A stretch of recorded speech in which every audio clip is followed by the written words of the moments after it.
Il prétend amener la barque de la révolution vers la rive de la liberté. Malheureusement, la barque de la révolution va être enterrée dans un port de servitude nouveau.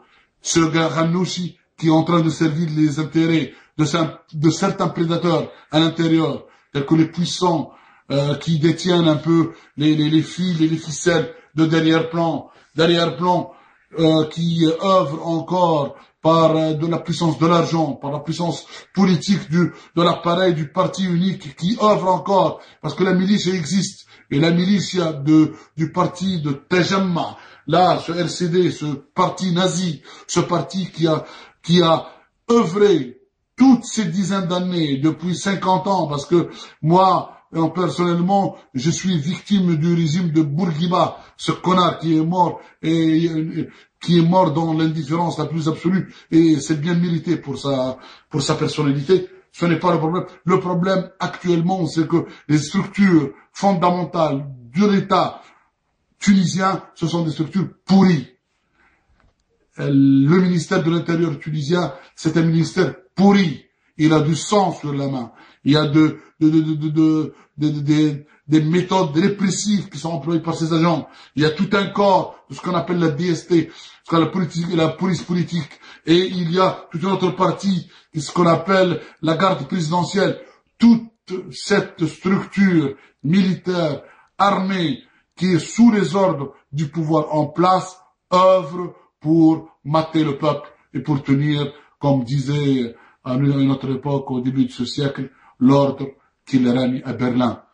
Donc nous, en tant qu'hommes libres, en tant qu'hommes qui soyons à l'observation, nous serons très vigilants et nous disons à nos frères, à nos camarades, à nos compatriotes qui sont des ouvriers, des chômeurs, qui sont des paysans, qui sont des jeunes, des moins jeunes, qui sont des écoliers, ou qu'ils soient des étudiants ou des lycéens, qu'ils soient vigilants et qu'ils restent toujours attentifs à l'application du projet révolutionnaire. Le projet révolutionnaire, il a pour finalité, il a pour but d'instaurer un monde, une société libre, où la personne ne craint pas pour sa personne quand elle dit qu'elle n'est pas d'accord, pour que chacun pourra écrire ce qu'il veut, tant que ce qu'il écrit, il est sa propre opinion et son propre opinion, et que ce qu'il écrit, ça ne présente aucun danger matériel sur qui que ce soit.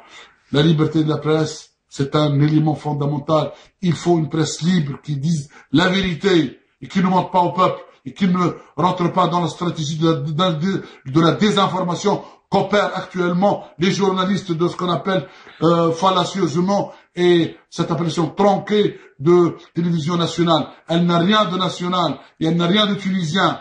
Ces gens-là se sont reconvertis, comme disait Jacques Dutronc, je suis opportuniste et je tourne ma veste au vent qui m'emporte.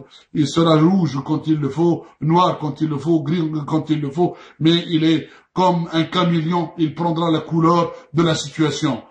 Malheureusement, ces journalistes sont des hypocrites, sont des opportunistes. Ce sont des professionnels de la désinformation.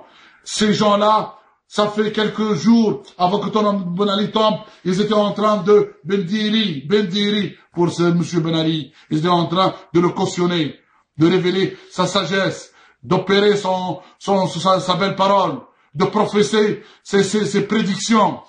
Donc, il faut arrêter de se foutre de la gueule du monde. Il faut arrêter de se foutre de nous. Nous et tous les membres de la société tunisienne, on est conscients de ce qui arrive.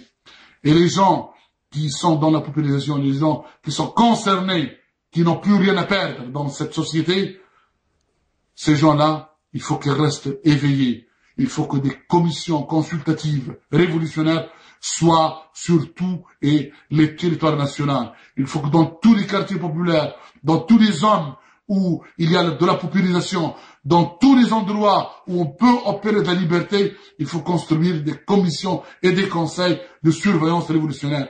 Il faut que le peuple propose la nouvelle législation. Il faut que la liberté soit un fondement essentiel, comme l'est la Constitution américaine. Il faut que la liberté soit inaliénable. Personne, aucun dictateur, aucun petit Ben Ali ou le grand machin de Bourguiba, aucun homme sur cette terre n'a le droit d'opérer le pouvoir sur un peuple. Il ne l'a pas, parce que tout citoyen, tout être humain a le droit à sa liberté et a le droit à ce qu'il exprime son opinion, à ce qu'il lutte par les méthodes pacifiques à avoir ses droits et qu'il ait en droit d'obtenir une justice équitable, une justice qui soit indépendante, une justice qui soit séparée du pouvoir en place, exécutif et législatif. Il faut que la justice soit un corps complètement indépendant. Il y en a certains qui le veulent, mais actuellement, dans l'état actuel des choses, c'est malheureux de le dire, la Tunisie n'est pas dotée d'un appareil juridique et n'a pas une justice qui est libre. Ils sont encore à la botte. Ils sont encore soumis à la réglementation discrétionnaire et discriminatoire qui est celle de Ben Ali et de sa législation.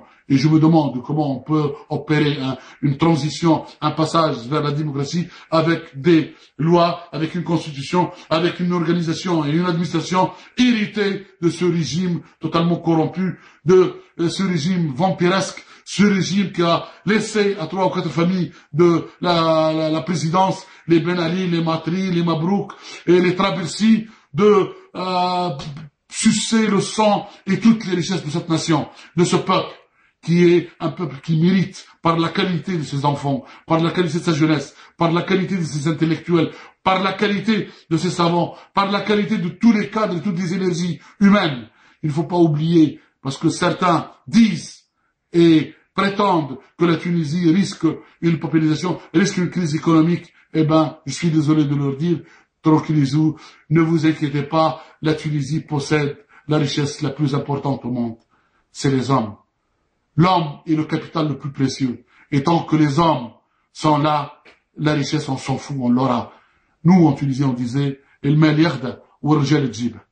Donc, arrêtez de nous faire peur par la crise. La crise, on s'en fout. Les gens, ils sont en crise, ça fait 50 ans. S'il faut être en crise encore 10 ans, on sera en crise. Mais, au bout, il faut que tout le monde soit libre. Au bout, il faut que ce régime tombe. Au bout, il faut qu'il y ait un changement radical avec ce qui se passe.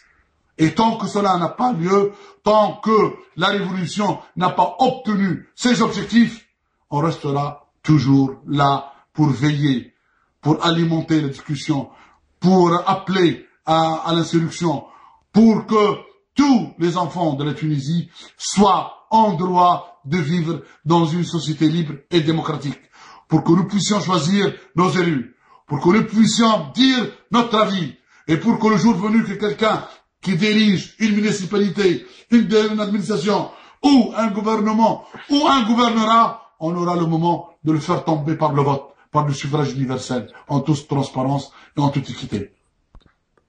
Bon, à la fin de cet éclaircissement, je souhaite juste rajouter un mot important pour l'Égypte, ce pays frère. Il faut consolider cette révolution en marche. Il faut dire aux Égyptiens, vous avez tout à fait raison. Faites tomber ce potentat, ce lâche, ce traître, ce servile, cet homme qui travaille, qui œuvre pour remplir l'agenda américain, celui qui œuvre pour pacifier la relation avec Israël aux dépens de son peuple, aux dépens des Palestiniens, aux dépens de son honneur. Cet homme sans honneur, il n'a pas de culotte. C'est un décolleté sans culotte. Il ne porte rien. Il n'a rien entre les jambes. Ce con. Donc, Moubarak, s'il te plaît, si t'es un homme, un vrai, quitte le pouvoir et arrête de tuer les innocents. Arrête de gâcher la vie des jeunes Égyptiens. Un peu de dignité. Mais je sais ce que je dis. Tu es loin de l'entendre parce que t'es un con et t'es un dictateur. Et tu mourras dans la poubelle. Et ton souvenir sera toujours entaché par ta lâcheté et par ta trahison. Et sur ce, je dis au revoir mes amis.